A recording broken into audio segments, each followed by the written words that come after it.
साथ संगत जी प्यार से कहिए धन निरंकार जी। साथ संगत जी मैं संत गुरु माता जी से ही अरदास करूंगा कि जो भी संत महात्मा निरंकार से जुड़े हों उनके जीवन में खुशियां रखें। और साथ संगत जी वीडियो को लाइक सब्सक्राइब कर दो। साथ संगत जी हम निरंकार से जुड़ गए हैं। हमको 3 काम बोल दिया जाता है सेवा और सिमरन और सत्संग करने के लिए। एक गुरु जब मुझे ज्ञान देते हैं तभी कह देते हैं 3 काम आपको करना है। आप जब ये 3 काम करोगे तो आपके जीवन में खुशियां ही रहेगा। और प्रतिदिन सत्संग जब आते हो, सत्संग आने के बाद आप समझ नहीं पाते हो, बस सत्संग आते हो और जाते हो। जब आने से आपको ज्ञान मिलता है, ऐसा नहीं कि बस सत्संग आ रहे हो जा रहे हो। गुरु की एक एक वचन को समझो। इस सत्संग आपको आधी घड़ी भी मिल जाती है तो आपका जीवन बदल जाता है। साथ संगत जी एक बार एक राजा बहुत अत्याचारी था, प्रजा को कभी सुख नहीं दिया, फैसला सही नहीं सुनाया किसी का, पैसा लेके गलत फैसला सुना देता था। एक बार वो जा रहा था जंगल में, रास्ता भटक गया। एक साधु का कुटिया था, साधु के कुटिया में पहुंच गया।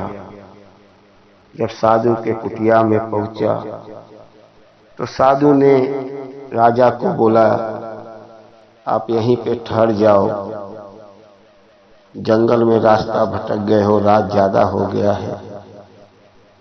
तो साधु महात्मा ने जब सुबह उठा, नहाया धोया, तो साधु महात्मा ने राजा को 1 घंटे का सत्संग सुनाया। साधु महात्मा का राजा ने 1 घंटे का सत्संग सुना। सुनने के बाद राजा साधु महात्मा से बोला, मैं चल रहा हूं।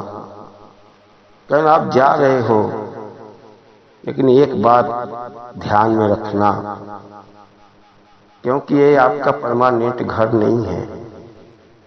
एक दिन न एक दिन आपकी मृत्यु होगी, आप स्वर्ग लोक जाओगे।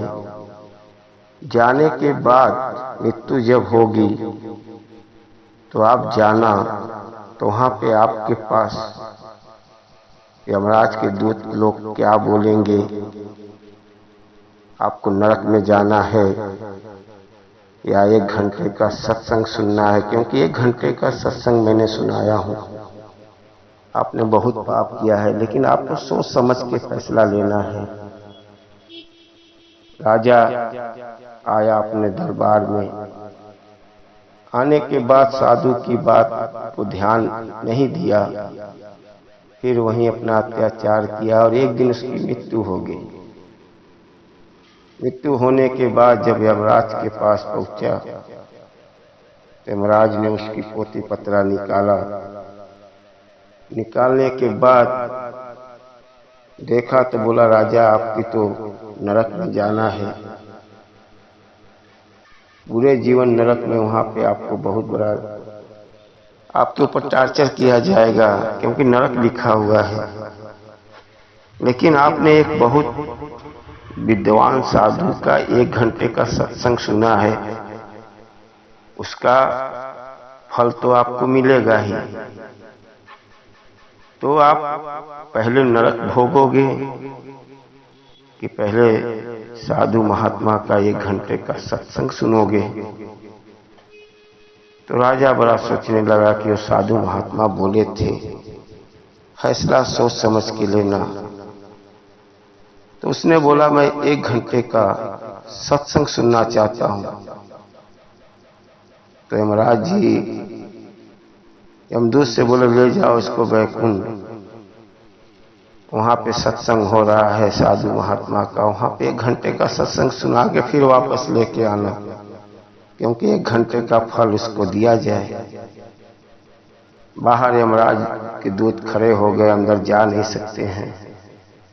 राजा 1 घंटे का सत्संग सुना, सुनने के बाद यमदूत आवाज देने लगे,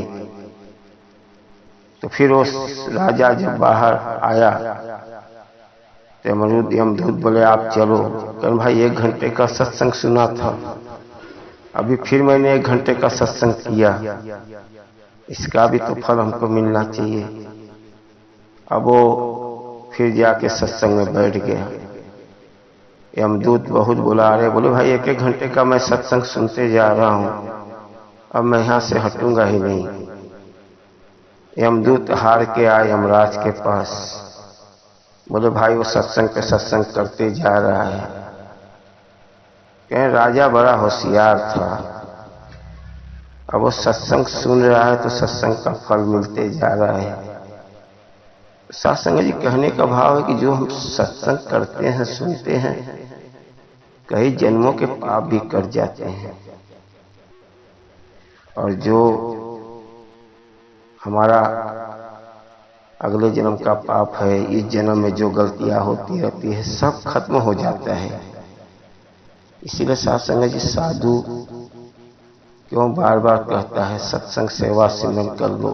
उनको ज्ञान है, ब्रह्म ज्ञानी है, और उनको ज्ञान है कि आत्मा को परमात्मा से मिलना है। इसके लिए आपके जीवन में कोई पाप नहीं हुआ रहे कि जो जाने के बाद भोगना पड़े आप। इसीलिए जो कुछ भी पाप रहता है गुरु वो खत्म कर देता है। इसीलिए गुरु बार बार कहता है कि सत्संग कर लो, सेवा करो, सिमरन। जो साधु का कुटिया में सेवा करता है, सिमरन करता है, सत्संग करता है, कितने पाप कट जाते हैं। ये तो भाड़े का घर है। सत्संग जी एक सत्संग से ज्ञान लिया हुआ था, बुढ़ा हो चुके थे, 20 साल तक सत्संग आते थे, जाते थे, और अचानक आना छोड़ दिए।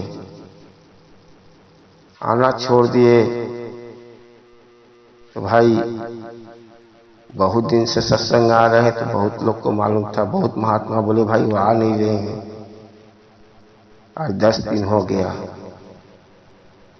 तो भाई उनको खबर लगा कि भाई वो हॉस्पिटल में एडमिट है। हॉस्पिटल में गए तो बोले भाई कैसा हाल है, आप 10 दिन से नहीं आ रहे थे।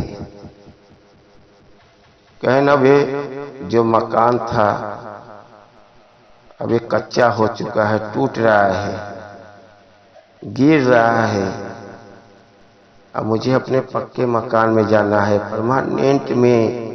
परमानेंट जो मकान है वहां जाना है। क्योंकि सभी संत महात्मा सुन के बोले देखो जो ब्रह्म ज्ञान लिया है, ब्रह्म ज्ञानी हो गया, उसको मालूम है कि मेरा कच्चा मकान है, ये मुझे आज नहीं कल छोड़ के जाना है। इसमें तुमको तरह तरह की बीमारियां लग जाएगी, लेकिन जो परमानेंट मकान है उसमें कोई बीमारियां नहीं लगेगा, और वहां हमेशा के लिए पहुंच जाओगे। ये कौन सिखाता है, कौन बताता है? गुरु ही करता है। गुरु बार बार क्यों कहता है मेरे शरण में आ जा। इसलिए सत्संग जी सत्संग करना जरूरी है।